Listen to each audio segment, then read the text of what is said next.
Hello, hello, hello, and welcome to movementandscience.com. Today we have a fantastic show. Today we're going to talk about the pain of stress.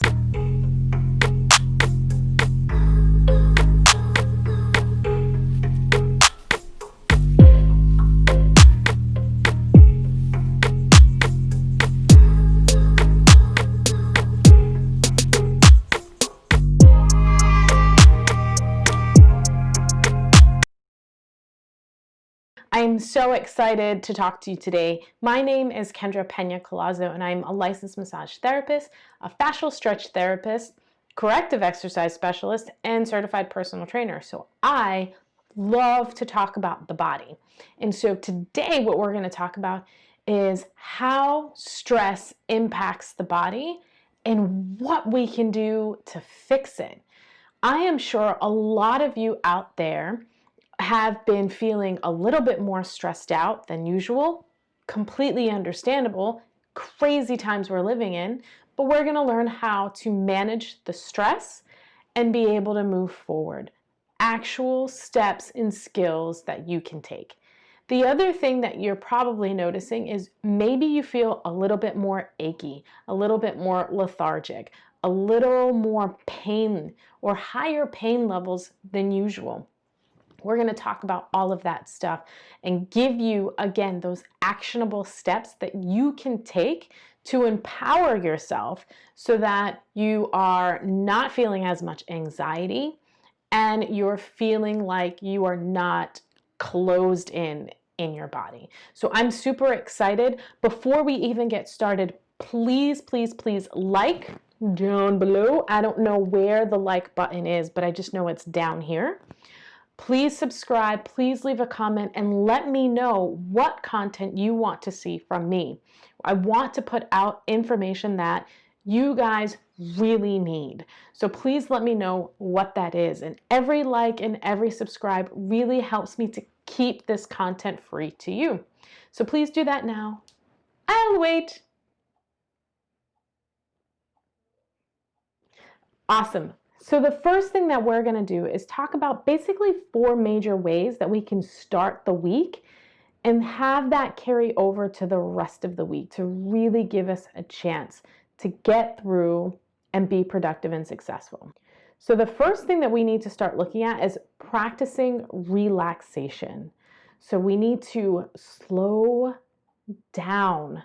And again, I say these things, but I am talking to myself. I'm one of these people. Boom, boom, boom, boom. Sometimes that does not work. Sometimes you just have to slow down, and that's okay.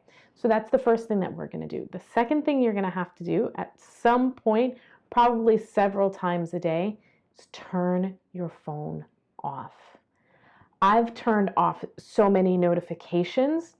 I turn my phone off during the night after a certain hour, and it'll turn back on at another hour to give me time where I'm not hearing dings, dings, dings, dings, dings all the time. If you are like me, you may have friends that live in different time zones in the United States or even all over the world. So if you're getting Facebook messages at 4 o'clock in the morning your time, it may be 12 o'clock in the afternoon for them, but that's still impacting your sleep. That's still causing that a little bit of anxiety. The same is true when you're at work. So if you have your phone on every time it dings, your attention is diverted to that phone. That's going to throw you off your track, your mental track, getting stuff done. And then you're going to get distracted with whatever task or phone call or whatever it is that requires your attention. So turning your phone off really helps you to turn that other part of your brain off so you just have a little bit more time to think. The next one is going to be pray, meditate, repeat affirmations, anything that provides you with gratitude, with upliftment, with empowerment, that makes you feel good. Do that. Again, I'm not going to give you timelines or time frames for these activities. It's going to be up to you to decide how much of that you're going to need. So for many adults, spiritual practices really provides a sense of stability and comfort. So reaching back into some practices that you have done in the past, or potentially investigating some new practices that you want to incorporate into your lifestyle, is really going to help you during this time to create that sense of routine and rhythm that is really comforting. Next one is express your creativity. This is a great time to just doodle or sing or whatever it is that you want to do. And it doesn't have to create any kind of stress. So please, again, with all of these tips, you can use what you want, ignore the stuff that you don't want, and find the amount of time that works for you. If you are a doodler and you want to do that for 5 minutes, okay, do it for 5 minutes. If you have been dying to start painting and couldn't find the time, maybe this is that time for you, and you can start with that activity to help reduce that stress. If it causes you more stress, this one may not be for you. The next one is live mindfully. Studies have shown that humans are not the best at multitasking. So really focus in on the task at hand will allow you to feel less anxious and less stressed. And that goes back to turning your phone off. Having too many things going on at once can really create a lot of stress.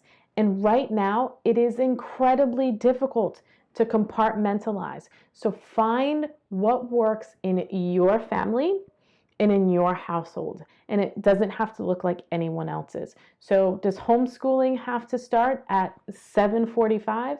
No. In my house, it really doesn't start until 9:30, 10 o'clock. It could potentially go till 5 o'clock, depending on if we have meetings and we're recording for our for you guys, the viewers. So everyone's family is going to be different, and just know that you're going to make it work for you. So live mindfully. The next block we're going to talk about is thinking positively. The first one, edit your self-talk. This is incredibly important. I did another video, 5 tips for behavioral change when circumstances change. We talk about self-talk in that video. Self-talk is huge. Really think about what it is that you're saying to yourself and ask yourself, is it true? And more than likely it isn't. And if it is true, how is that going to change your circumstances? You can ask yourself that question. Would you tolerate if somebody else said the same thing about you? And if the answer is no, don't say it to yourself. Next one, cultivate gratitude. This one, when you're in the thick of things and you are stressed and you're full of anxiety and you're overwhelmed, this one is so hard to do. And that's why it is so powerful. Thinking and saying to yourself that you are so thankful, blessed, fortunate, or lucky to have certain things is going to make or break your whole quarantine, or really just your view on life. So if you had to close down your business, you had to close down your office, but you are lucky enough to have a computer that has a camera and a microphone, be thankful. Be thankful that this quarantine and this situation happened when the sun is out. I live in the Seattle area, and the sun is not out. I don't see it from about October to March. As soon as this happened, the weather broke and it was sunny all the time. And I was so thankful because I couldn't imagine this happening in December and January. It would have rocked my world. So you just have to try to find the positive in everything.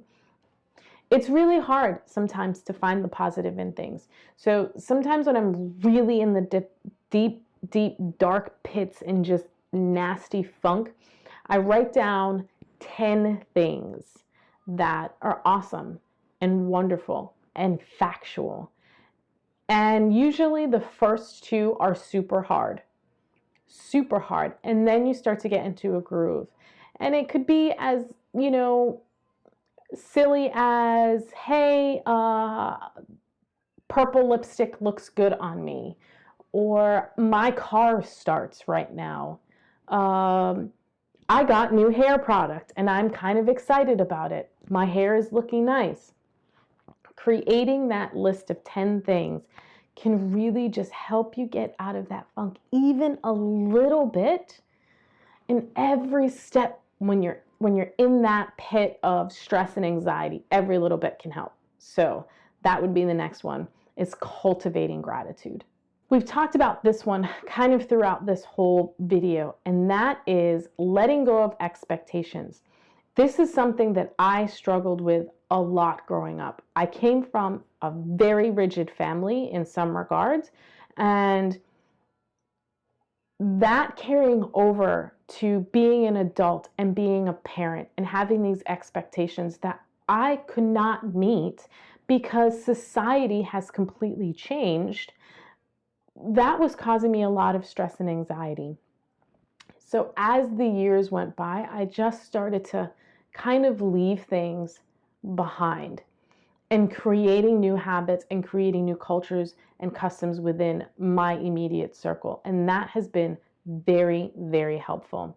So, of course, many outcomes in life go beyond your control. That is understandable. I get it. The things that you can't control, sometimes we need to let them go.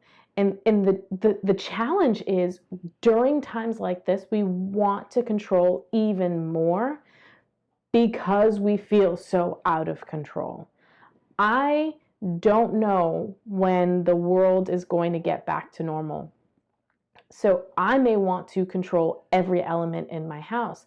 Maybe I want to have a strict schedule for schooling so that I know exactly when everything is going to happen. Maybe I set the schedule of, my meetings happening at specific times. But unfortunately, that's not where we are right now. We just have to be flexible. So setting the expectations with that make you feel comfortable, safe, and they are realistic, those are great. But if you feel like you have to meet certain expectations and it's not working for you, it's creating more anxiety and stress, then that may be an expectation that doesn't serve you. Laugh it off. That's my next one. You can't take life so seriously sometimes. Sometimes you just got to be a goofball. You got to do the silly things to make yourself laugh, the people around you laugh, make your kids laugh. And that's okay. It is okay to laugh. Laughter is so healthy. It's so joyful. I've been through some dark times in my family. I've been through some dark periods, and I always turn to comedy. I find comedians that make me want to pee my pants, which is not really that difficult when you've had 2 kids. Like, Russell Peters, hilarious. I love you. You're fantastic. Kevin Hart. There's so many comedians out there that if you just watch some comedy, you're really going to start to feel better, and it's going to decrease those stress hormones. Okay, next one. The next big block. So number 3 is take care of yourself. So basic stuff that we all know or I've heard before: exercise, eating a nutritious diet, and sleeping well. For more information about those 3 bullets, I would suggest reaching out to sources that you really, really trust to get information about that. There are a lot of places that provide workouts, a lot of places that will even provide great yoga classes right now. We've talked to Leslie Wright Gall of the Right Stretch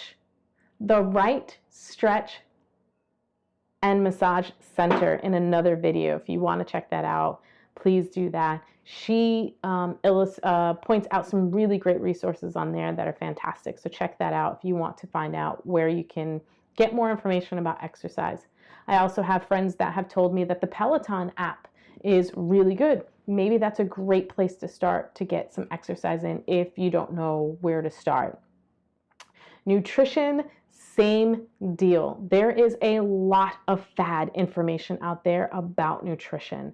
Understandably, research takes some time before the industry adapts it. It's a little bit slower to move. Just because there's, 4 or 5 studies out there on a specific topic does not make it 100% yet. So we are cautious. With that being said, you want to go to credible sources to find your information about food. Just putting it out there. Be very careful when it comes to diet and nutrition advice from people who are maybe nutrition enthusiasts, just like they're exercise enthusiasts, but they may not be an expert. Sleep. Sleep is really important. Having that routine, routine to go to sleep is really important. I also talk about that in the 5 tips for behavioral change video because it's really important to down-regulate and relax and set that routine in place so you have a really good restful sleep. So the last one we're going to talk about is simplify your routines. Clear away the clutter, okay? We don't want to have extra stuff, especially right now. It's just not necessary. Get rid of the extra stuff that doesn't serve you, make you happy. Another big tip is to buy less. Now, obviously, we're buying for only the essentials. But even with the essentials, I found that as my stress level goes up, I'm buying more snacks, more sugary snacks, desserts, candies. So be mindful of that because that is going to impact your health as well as your pocket. When we are scared, we spend more. And if you are in a tight place with your budget right now, just be mindful of that. Eliminate unnecessary tasks. We talked about it before. If it doesn't serve you, those expectations, just let them go. It's not worth it. It's not worth having the extra stress in your life. Hey, did you like that video? Fantastic. We got another one coming up for you. And this part 2 is focused around physical pain and how it relates to stress. And I'm going to give you some tips to relieve you from both.